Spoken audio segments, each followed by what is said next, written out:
হলো গানের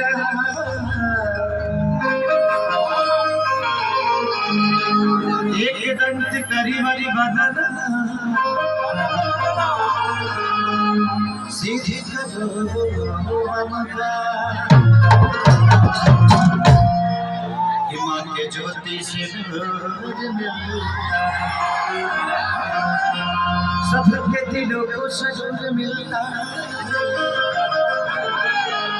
कि माँ के दरबार में जो जाए खाली उसे कुछ ना कुछ जरूर मिलता है।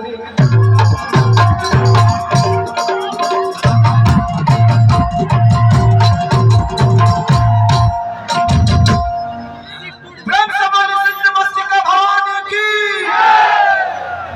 वहाँ पे बहुत प्यारा मंदिर है सिंध मस्तिका का, जहाँ पे मेरे बेटे का मुंडन हुआ था। मैं माँ से मांग के गया था कि माँ एक बेटी तो है, एक बेटा दे दो, केसरिया का संपत्ति लुटाने वाला कोई तो चाहिए, कोई तो हो जो आपके संपत्ति को बर्बाद कर। और मैं यहाँ से गया और एक साल बाद मुझे बेटा हुआ जिसका नाम आप लोग जानते ही हैं, ऋषभ से कि जिस्म के बात नहीं थी उनके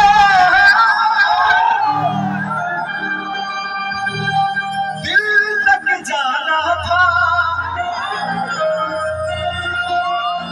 लंबी दूरी तय करने वक्त तो लगता है, प्यार का पहला खत लिखने वक्त तो लगता